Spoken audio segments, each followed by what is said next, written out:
Hi everyone, welcome to Sandil Sars. DD Next Level. DD சீரியஸில் அடுத்ததாக வந்திருக்கிற ஒரு படம். ஏற்கனவே வந்திருக்கிற படங்களுக்கும் இதுக்கும் டிடியும் பேயும் தவிர பெரிய ஒற்றுமைகள் எதுவும் கிடையாது. எல்லாமே தனித்தனி கதைகள் தான்.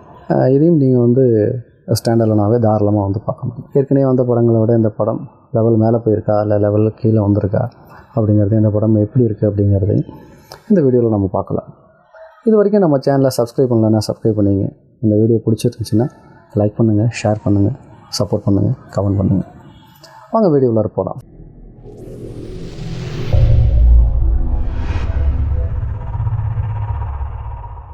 சந்தானம் அந்த படத்தினுடைய ஹீரோ ஒரு ரேப் ரிவ்யூவராக இருக்கார். ரிவ்யூவே ரேப் ஸ்டைலில் பண்ணுறாரு. அது கட்டிங்லாம் பண்ணிக்கிட்டு ப்ரோன்னு பேசிட்டு பண்ணிகிட்ருக்காரு. அது அந்தளவுக்கு பெருசாக ஒட்டலை அப்படின்னாலும் பிடிவாதமாக அதையே தான் படம் ஃபுல்லாக பண்ணி வச்சுருக்காரு.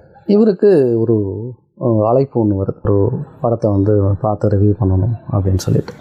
படத்தில் இதேமாரி அழைப்பு ஃபஸ்ட்டு சீன்லேயே ஒரு பிரசாத்னு ஒரு ரிவ்யூவரை பார்த்துருப்பீங்க.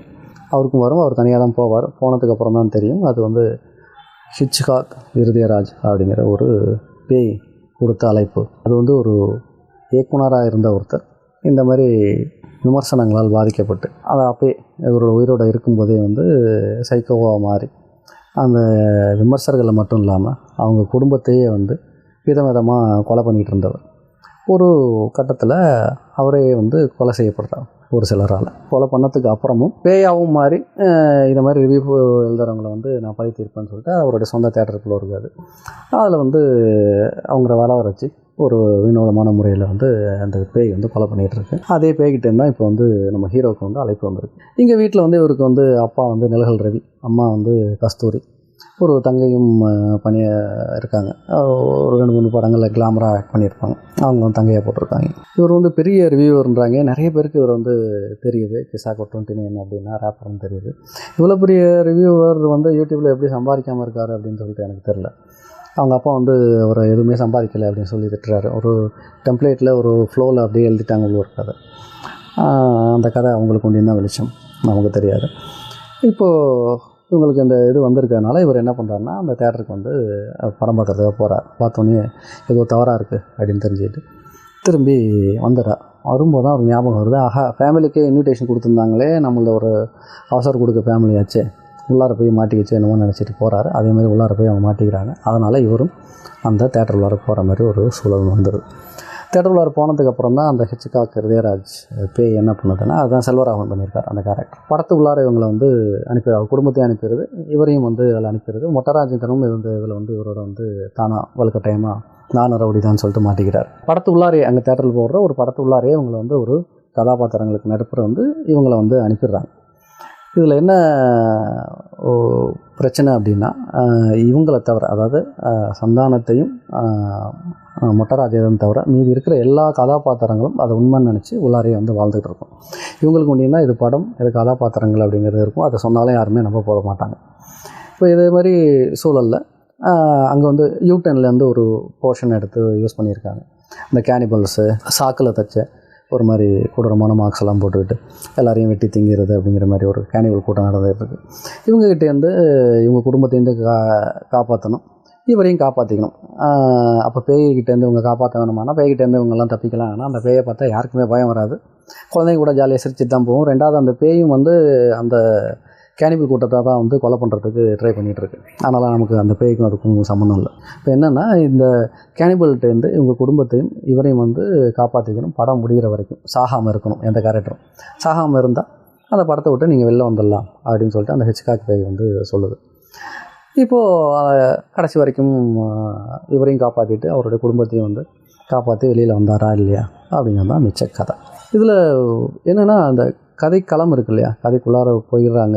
இவங்களுக்கு முடியும் தான் இது படம்னு தெரியும். மற்ற யாருக்கும் இது படம்னு தெரியாது. ஒரிஜினல் கேரக்டராகவே இருப்பாங்க. இவரோட குடும்பத்தில் உள்ளவங்களாம் ஒவ்வொரு கேரக்டராக மாறிடுவாங்க. அப்போது கதையினுடைய களத்தையும் கதையினுடைய அந்த சீன்ஸு ஸ்ட்ரக்சரையும் மாற்றுறதுனால அதுலேருந்து தப்பிக்க முடியும் அப்படின்னு சொல்லிட்டு ஒரு சில விஷயங்கள் பண்ணியிருந்தாங்க. அது ரொம்ப இன்ட்ரெஸ்டிங்காக நல்லா ஒர்க் அவுட் ஆகிருந்தது.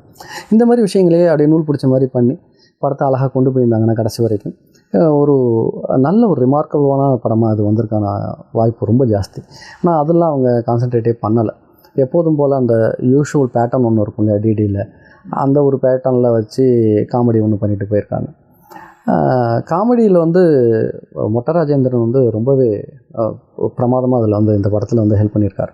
மொட்ட ராஜேந்திரனும் சந்தானமும் சேர்ந்து பண்ணும்போது சந்தானத்துக்கான ப்ரோன்னு கத்திக்கிட்டே இருக்காப்புல. அந்த ப்ரோ வந்து அந்த மாடுலேஷன் அவர் பண்ணுற விஷயங்களே வந்து ஒட்டவே மாட்டேங்குது.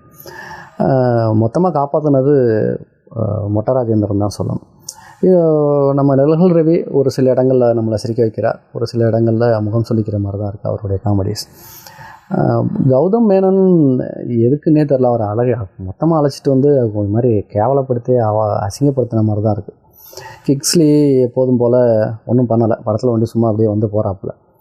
கஸ்தூரி ஹீரோயின் எப்போதும் போல் ஒரு புது ஆக்டரை ஒருத்தர் போட்டிருக்காங்க.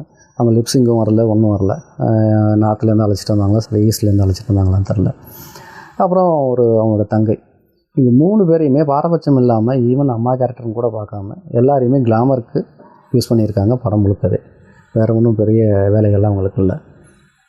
அந்த நிறைய கேரக்டரும் வந்து போகுது, பெருசாக எதுவுமே சிரிக்க வைக்கல. இவங்களுடைய காம்போ தான் நிறைய இடங்களில் சிரிக்க வச்சுருக்காங்கன்னு தான் சொல்லணும். ஹிலாரியஸான காமெடி கிடையாது, பட் ஒரு டீசெண்டான ஒரு காமெடியை நிறையா கொடுத்துருக்காங்க. நீங்கள் அந்த காமெடியை பார்த்துட்டு வந்து வீட்டில் வந்து யோசித்து பார்த்து சிரிக்கிற அளவுக்கு அந்த அளவுக்குலாம் டெப்த்தான காமெடிஸ்லாம் எதுவும் கிடையாது. எல்லாமே அந்த ஸ்பாட்டில் அந்த நேரத்தில் அப்படி சிரிச்சுட்டு மறந்துட்டு போயிடணும். ஒரு சில இடங்களில் வந்து நல்லாவே ஒர்க் அவுட் ஆகிருந்தது. உதாரணத்துக்கு சொல்லணும் அப்படின்னா வந்து ஒரு புரியாத பேசையில் ஒரு கேரக்டர் பண்ணும்போது கீழே குனிஞ்சு பார்த்து சப்டைட்டில் பார்த்து அவர் எக்ஸ்பிளைன் பண்ணுறது அப்படிங்கிற மாதிரி ஒரு சில காமெடி சீன்ஸ் எல்லாம் வந்து நல்லாவே பண்ணியிருந்தாங்க.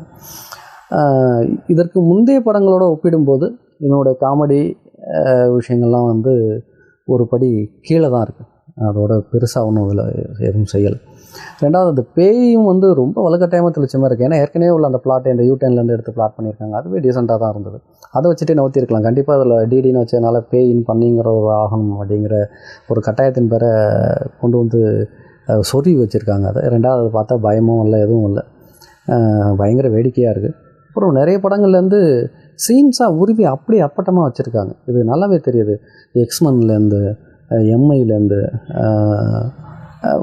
அஃப்கோர்ஸ் யூடெனில் வந்து அது கொஞ்சமாவது ஏதாவது மாற்றியாவது இருக்கலாம். நம்ம பழைய காலம்னா ஒன்றும் பிரச்சனை கிடையாது. இப்போ வந்து யூடியூப்லேயே வந்து பழைய படங்கள்லேருந்து ஆரம்பித்து உலக படங்கள் வரைக்கும் தமிழ் டப்பிங்லேயே கூட கிடைக்குது, எல்லாருமே பார்த்துடுறோம்.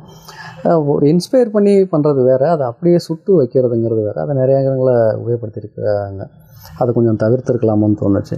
ரொம்ப அடல்ட் கண்டென்ட் அப்படி இப்படிலாம் இருக்குன்னு சொல்ல முடியாது. தாராளமாக ஃபேமிலியோடு உட்காந்து பார்க்கலாம். பட் படத்துக்கு போகிறீங்க அப்படின்னா இதை நல்லா ஞாபகம் வச்சுக்கோங்க. இதனுடைய முந்தைய பாகங்களை விட இது கொஞ்சம் சுமாராக தான் இருக்கும். பட் ஓரளவுக்கு சிரிக்க வைக்கிறாங்கன்னு தான் சொல்லலாம். மறுபடியும் ஒரு நல்ல வீடியோவில் பார்க்கலாம். டில் தென் பாய்.